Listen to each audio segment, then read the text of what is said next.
Welcome to the Gal's Guide to the Galaxy podcast, where a group of gals gather for you one cool thing around our topic of the month. Is it ancient history? Is it breaking news? Is it safe for work? Well, that's up to each gal. All we know is that... Fasten your seatbelts. It's going to be a bumpy night. Hello and welcome to the Gal's Guide to the Galaxy podcast. For the first time, Gal's Guide is diving into research of women in medicine. Luckily, I've got with me a new group of gal pals who are scrubbed up and ready for some history biopsies. So let me introduce you to our honorary doctors for this month. First up, she's a women's history artist who wields that brush like a scalpel. It's Bonnie Phillipsworth. That's right. Bonnie, tell the good people what you have been up to. Still working on that calendar. Do it. It's not the new year yet. Yeah, it'll be out sometime before the end of the year. Perfect. Calendar, women's suffrage stuff. Sweet. Hedy Lamarr, I've decided the painting's like cracked so my much. favorite I'm gonna one. redo her, but like try to make it as similar as the original. Nice. So I just got my panel for that in the other day. Like a Hedy Part 2? Yeah. The update. Hedy 2.0. Oh, see, that's much better. Next up, we missed her terribly last month, but she is back now. Our gal pal, who is a vocational service manager for kids with autism. It's Katie Harris. Katie, what is new in your world? Tell me, is there a dream you can share? None that I can share. All right, Sorry. that's fair. I understand. Legally understand. Yeah. Well, I was gone last month because I was attending my very best friend. Well, I mean, one of my very best friends. Jealousy here. She stared direct right into eye your contact eyes. with me. Well, I know. already screwed up recently by not knowing Star Wars. It's It's fine. No, we're all good. So I was at Julia's wedding, who also happens to be my fiance's sister. So it was a really nice family event, and I was her maid of honor, and it was gorgeous. We almost sweat to death in Louisville, Kentucky. It was 98 the day of her wedding. Oh, and it was outside? Well, the wedding part was outside, but the rest of it was in. Okay, so all right. But we still. managed.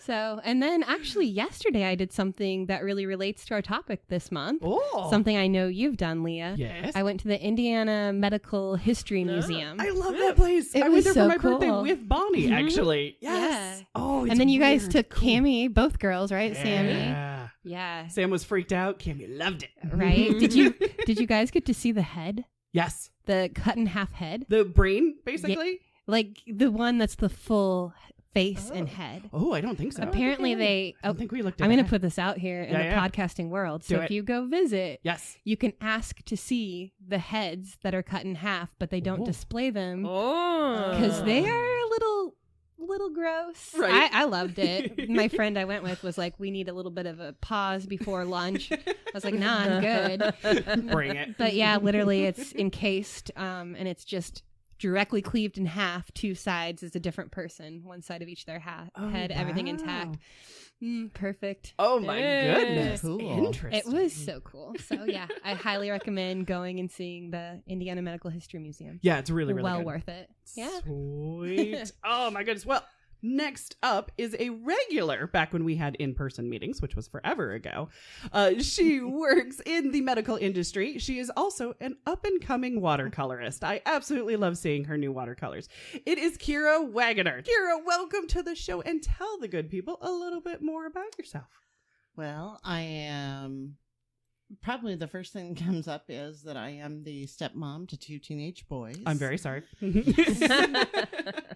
One in marching band. Very which nice. Keeps me very busy. Right. And one getting ready to drive. Oh, no.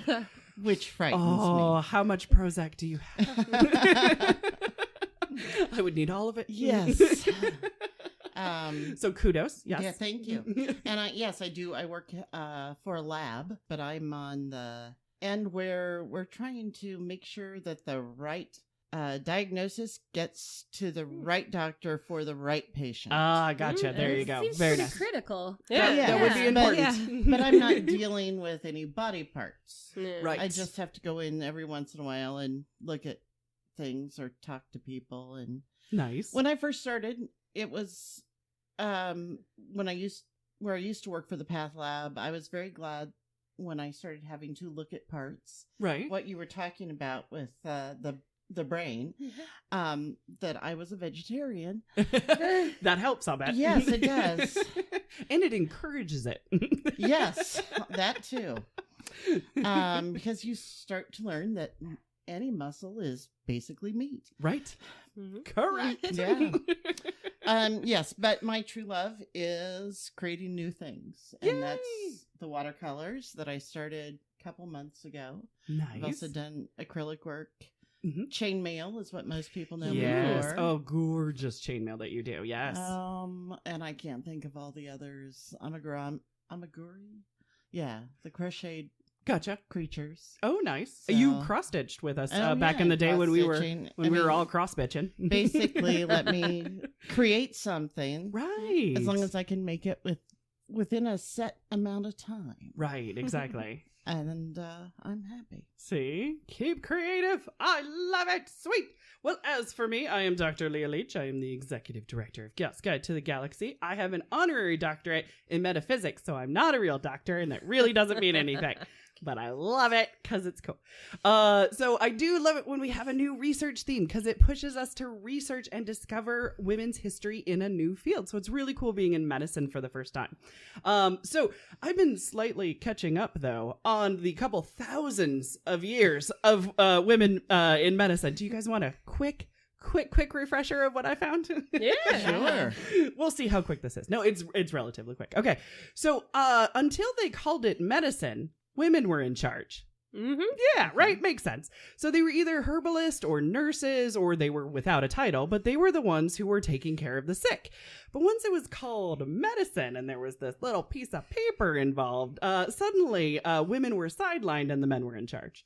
Surprise, surprise. We've never seen this before, right? So it was about the 1400s in Europe when the decision was made that medical practitioners needed to attend university and get a license. Awesome, right? We need that accountability. Except who wasn't allowed to attend universities?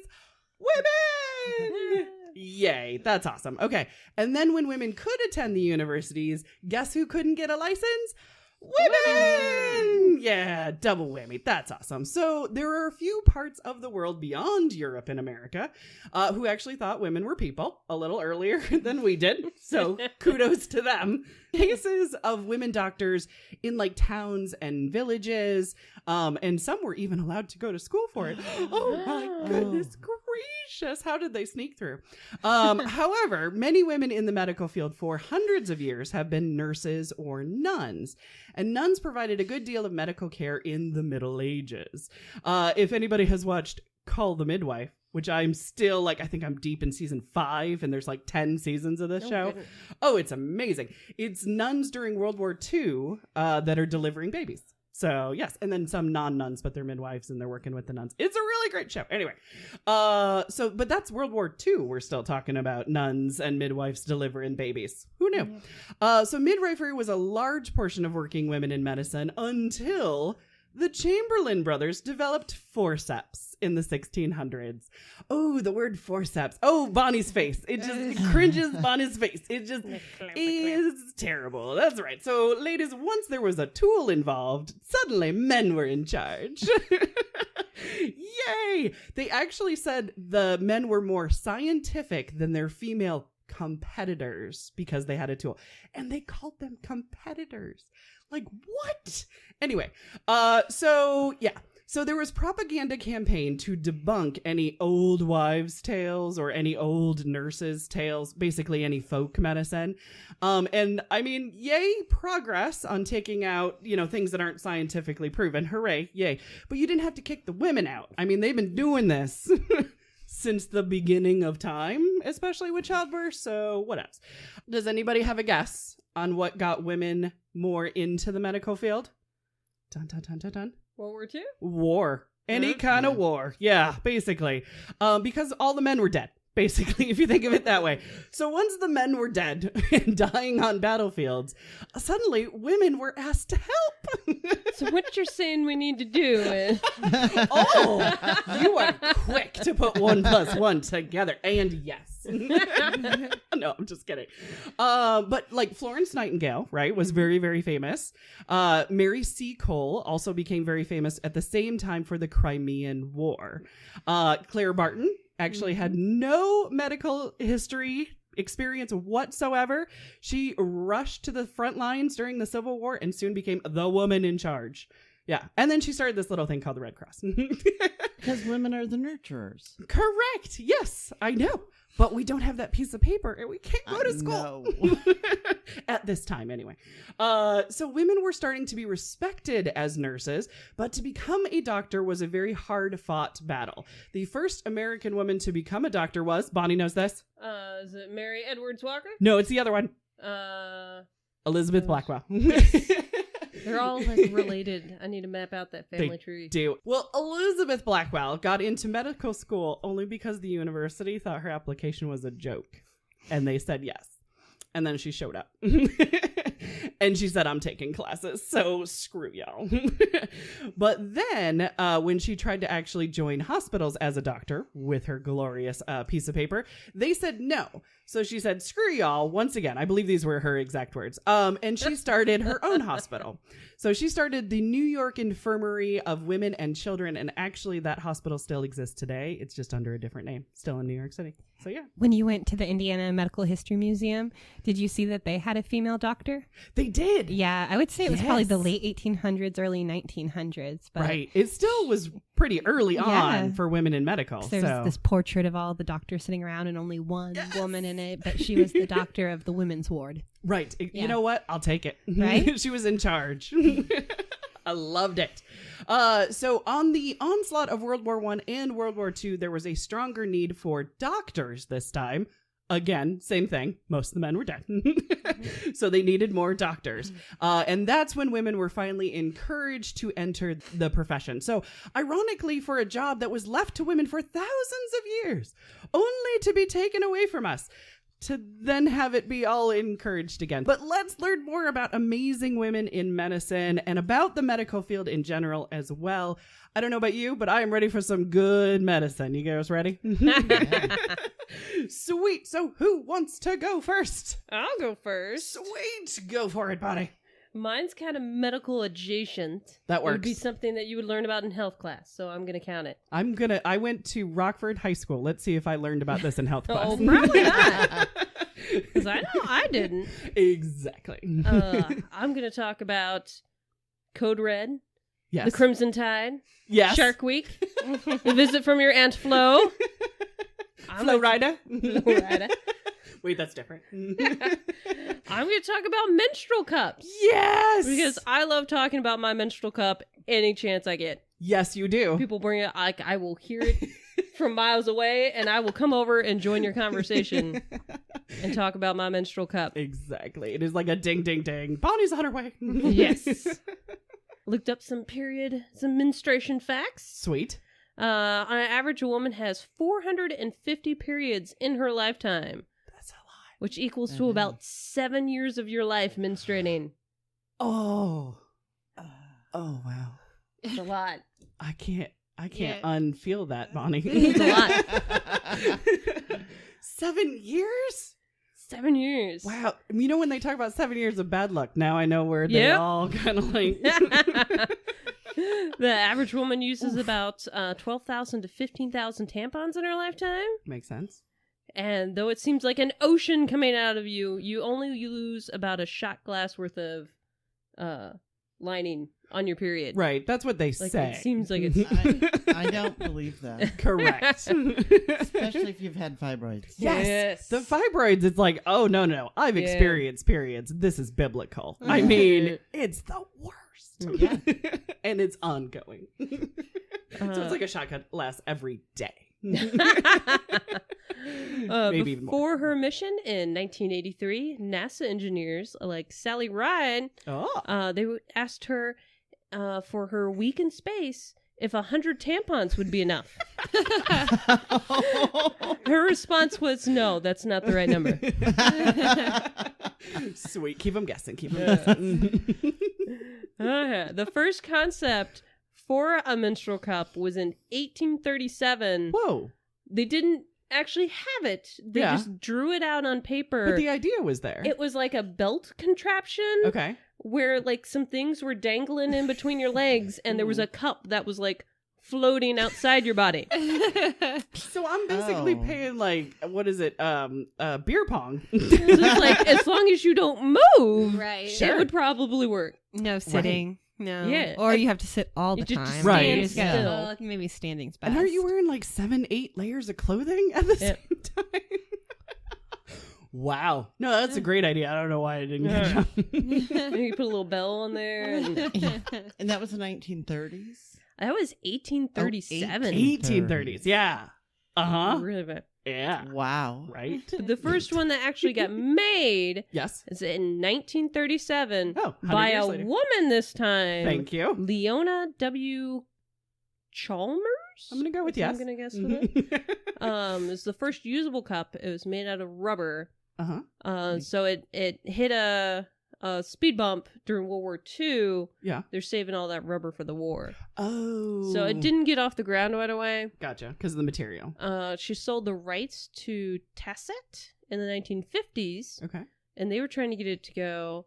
It failed because in ads back in those days, you couldn't say the word vagina Right. or period in advertisements. You couldn't say the word pregnant on television. No. In fact, the word period didn't happen in advertisements until 1985. 85? Till after I was born. Wow. First of all, you are so young. Yes. Second of all, 85? Kier is shocked. 85. Still don't know I what that had blue already liquid had is. a child by that time. Right.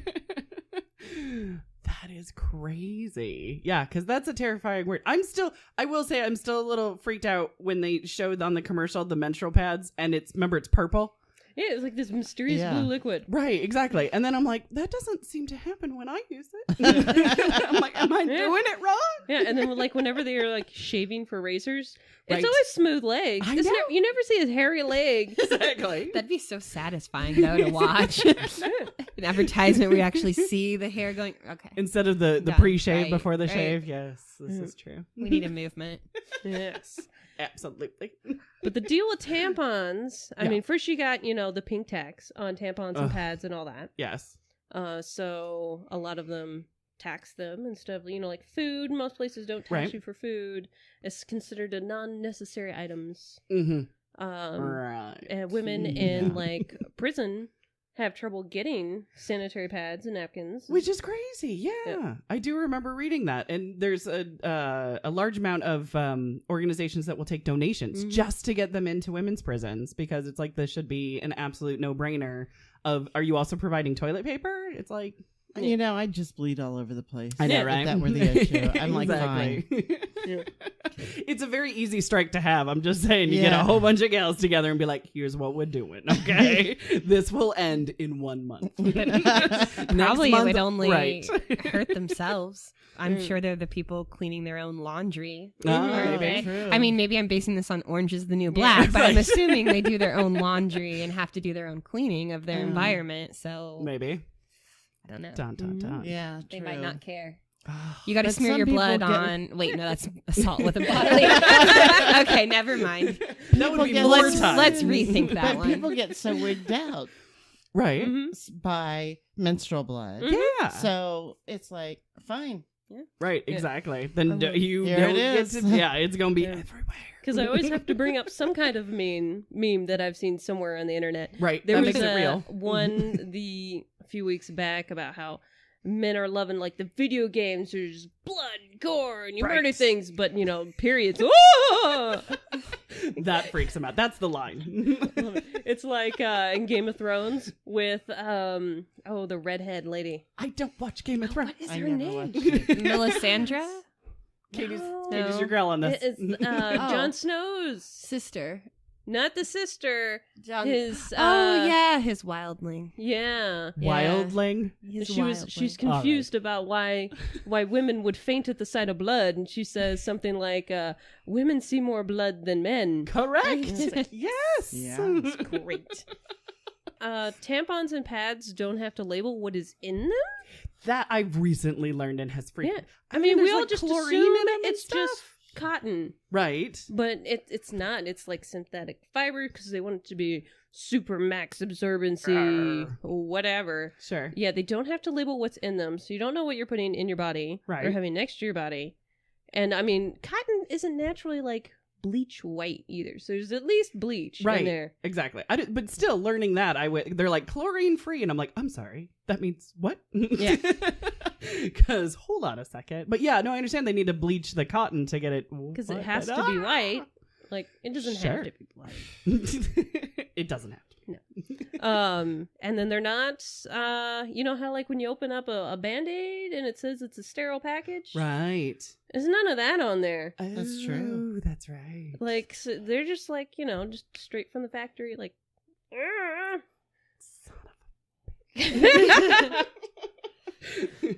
Things I can't unfeel, Bonnie. no.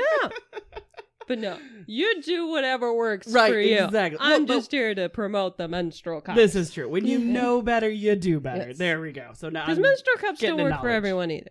True. I'm actually sad that I have never been able to try to use one because I know you're going to lead up to when it actually started being marketing, but I feel like I was not aware of their existence until, I don't know, like 8 years ago. Yeah. Maybe I say 8 because my son's 8. Yeah. And Yeah. I literally haven't had a period since he's been born because I Yeah. do the IUD thing. Mm-hmm. So Which is a blessing. it is. And I don't have to mess with a period at all. Yeah.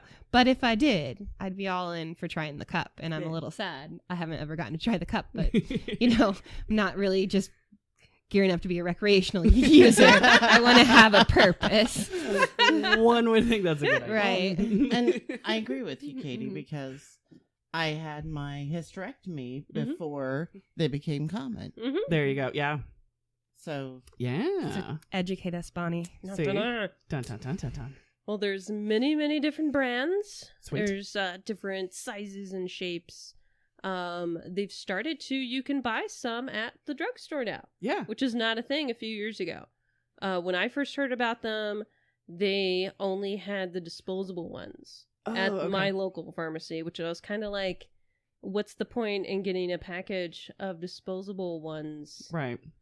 Is kind of weird. Yeah. But I guess if you want to try them out, but they're weird ones. They're like a big circle with like, it's like a shallow cup. It's like a bowl. Oh, okay. Kinda And I like a guess it kind of goes in diaphragm there almost. like, Yeah. that's what I like was thinking. sideways and not Sure. straight. So I was just kind of like, You're like, I don't think the ergonomics are really ready for me on this one. But unlike the tampons, the menstrual cup can stay in there for up to 12 hours. Oh, nice. It's medical grade. Most of them are medical grade silicone. Gotcha. So there's no like toxic shock syndrome Right. shenanigans going on there. Cool. They're reusable. Nice. There's no odor because Ah. it forms like an airtight seal in there as long as it's in there right. Oh. Airtight, so there's no odor. Nothing's getting out of there. Like you Interesting. can feel, like that's really the only thing you can feel is every once in a while, like if you're getting up in the morning or after you Is it put like it a in, you can feel, suction? yeah, you can feel like a pressure change, like, whoo. Interesting. Well, maybe your room's on like walkabout again. Yeah, It's just something. roaming all over the place. How do you clean them? Is there any you special? clean them. You kind of, while you're on your period, you just kind of rinse them out, or you can wash them with like a vagina-safe soap. You'll have to check. Different products have different things, but you either boil them, or there's like hydrogen peroxide, like a 3% solution you can soak them in. Gotcha. Or some of them are just like, yeah, you just wash them with soap. I boil mine after I'm done. So I kind of think if they're made out of the same stuff as like baby bottle nipples, you know what I'm saying? I heard, You I could saw maybe even something where you same can sort of use idea. a like a cleaner that they use for For the I forget, it was babies. some kind of baby product. Yeah. There, I know laundry-wise there was like Giraffe or something like that, but I think there was like a soap that was like for babies and stuff. No, this was like a machine that you use to wash something in. Oh. Yeah. And someone was Did you talking have about one of using those? it. Nipple sterilizer? The little- Something like that. No, I didn't have. You didn't have. anything I didn't have that fancy fancy. like that. Yeah. But you know, since we're talking about vaginas and we can Yeah. say vagina. Yeah, we Vagina. can because it's 2019. Yeah. You know, I am obviously no doctor, But I was under the impression, Right? shocker. I mean, I think I am one. All day, every day. Absolutely. But I was under the impression there really isn't vagina safe soap. I mean, I just do like an undercarriage rinse. I don't know. I mean, I had heard like, you know, it's self-cleaning, and if you put other soaps and stuff like that, you mess with the pH, and then you're going to be more prone to yeast infections.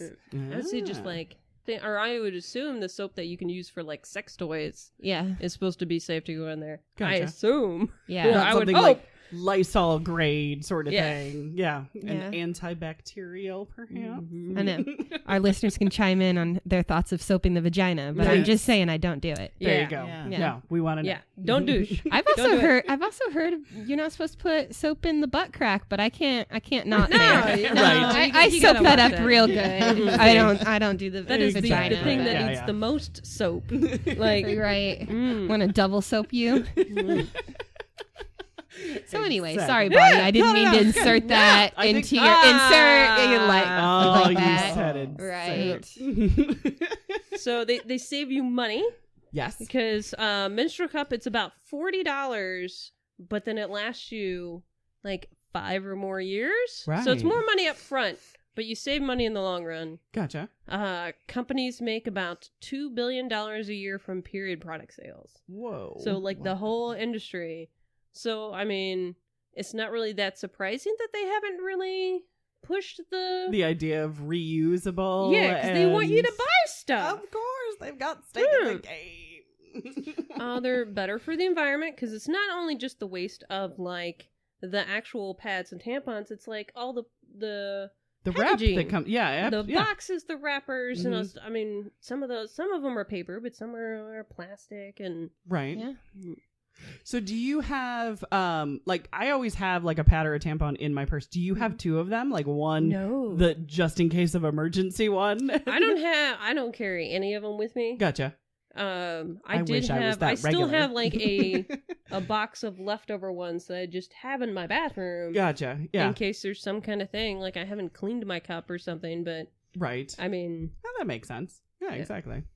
Eventually can you'll be used with IUDs if you have one. Gotcha. Because some people are worried about the cords hanging down in the cup. Right. It can be used with them. Okay. But most women I've met that have the IUD don't have their period anyway. Yeah. So right.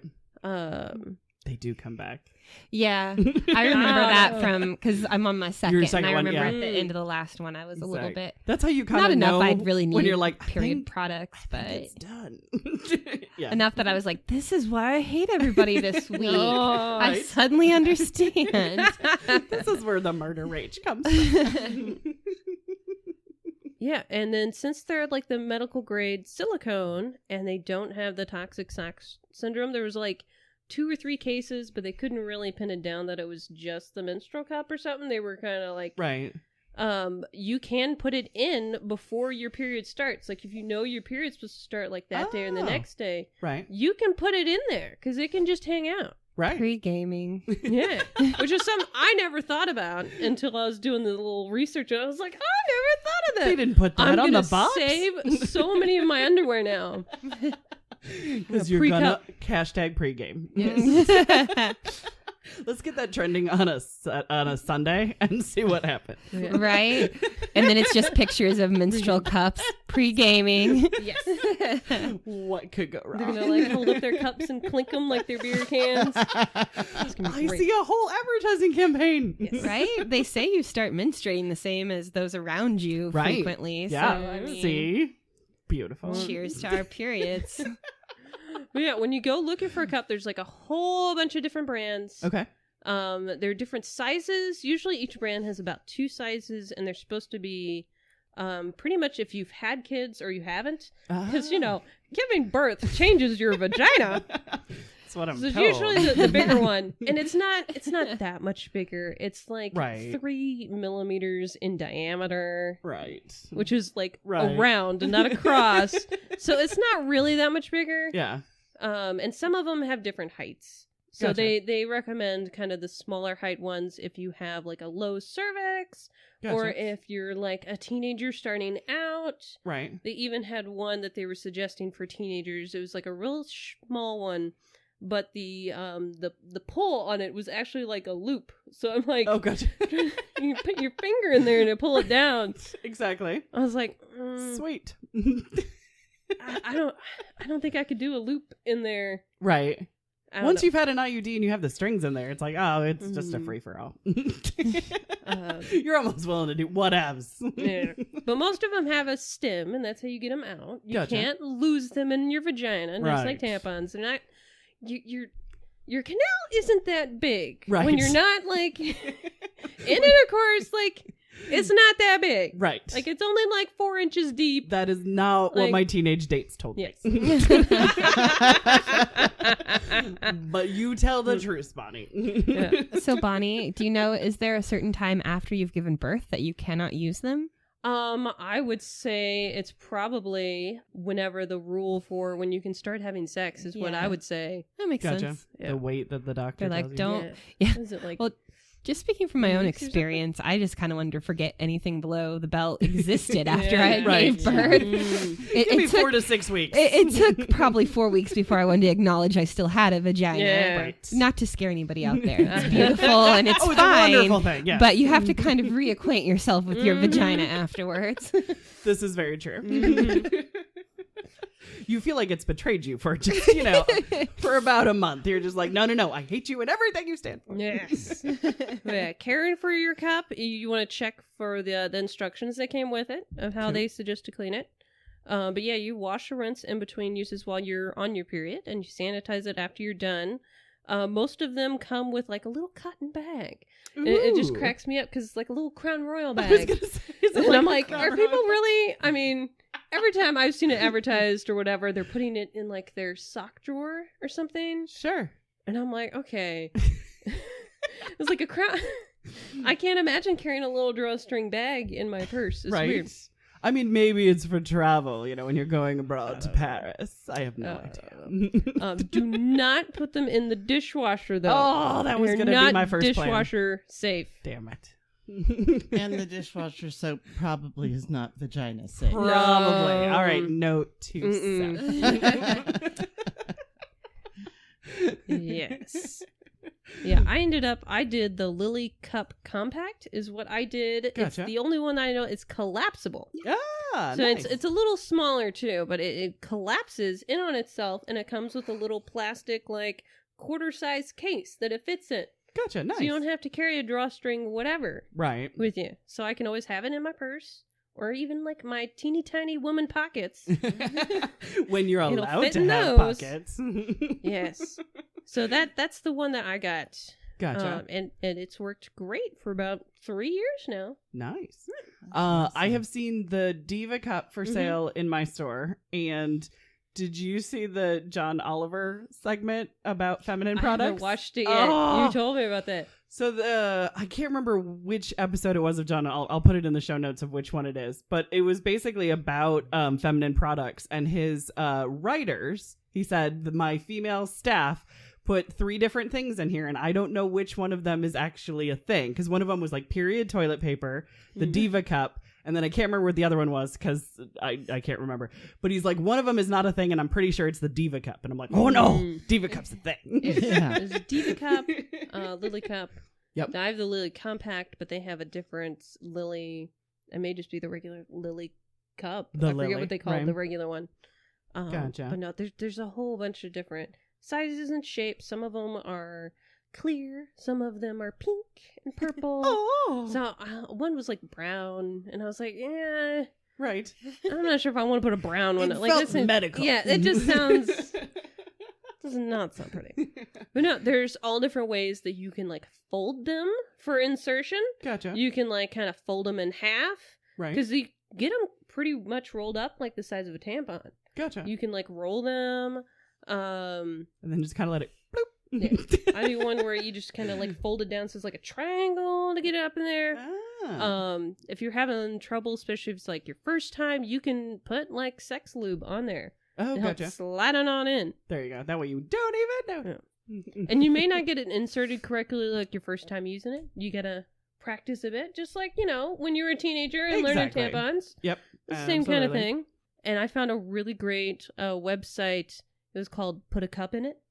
And they have just put a cup in it. Yeah, I found them on YouTube when I was watching Stuff Mama Ever Told You. I know had some menstrual cup videos, so I rewatched those. I love Kristen Geiger so much, and Caroline Irving, but Kristen's in one of the videos.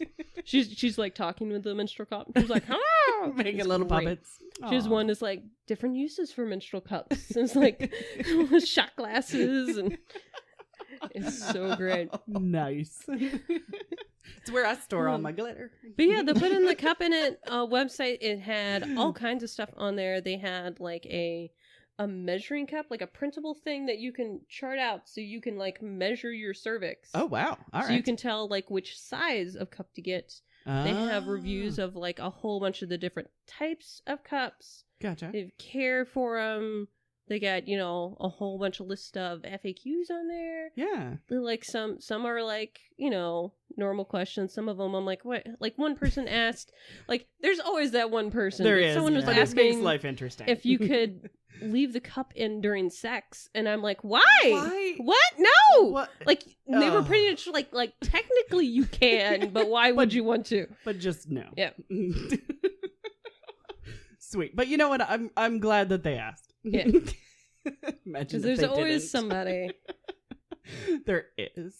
I hear there's more times than any doctor wants to admit in the emergency room. The most common emergency is something stuck in there. Yep.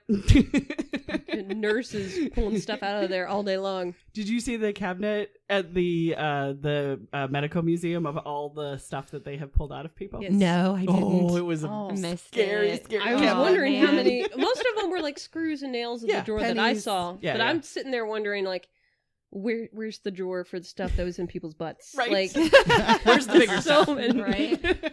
That was in the So under many cabinet. That was. I Locked. spent a month in the hospital when I was a kid, and my favorite thing was to have them wheel me down and see the collection of things that people had pooped out. Yes. I mean, like clearly they cleaned it up, but Yes, it was yes, like yes, stuff that had exactly. passed through people. I was like, let's go to it. I know, goodness. right? Exactly. What kind of stuff did they have? I can't even remember, but it They don't was a great collection. Coins in the Yeah. medical. It was lots of coins. Yeah. I'm picturing children eating them, but You would think. Well, yeah, swallowing things. Right. There are lots of things that don't Yes. dissolve. Correct.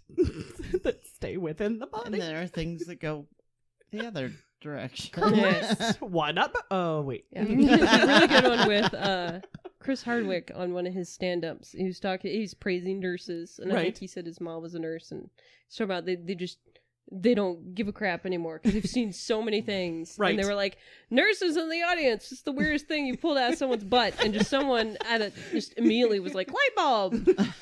What was Like, it? light bulb. Light bulb. Oh, no, guys. Yeah. No. Yeah. No. See, they didn't ask a question on like the Amazon reviews first of, this light bulb, can I put it in my butt?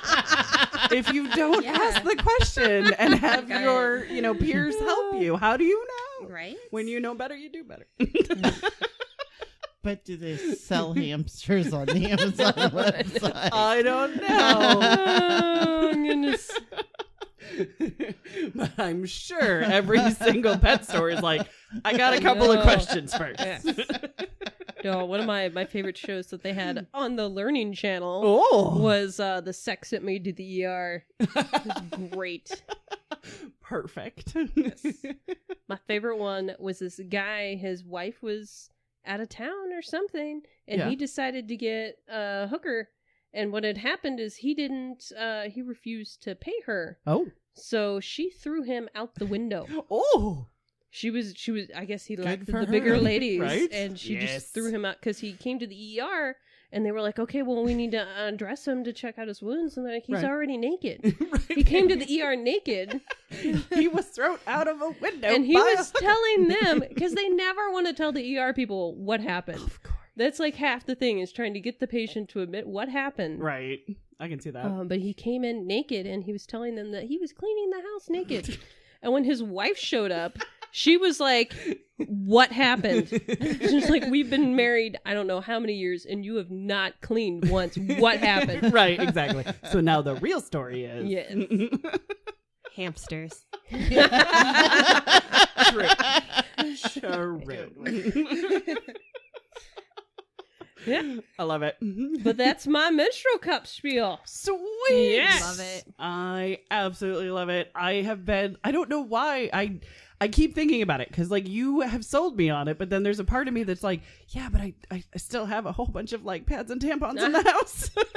Well, you can always give them try. to shelters, like Yeah. homeless shelters. Right, exactly. Women's prisons, obviously. Yeah, there's that possibility too. So, but I still have two daughters in the house, which I don't think are totally ready.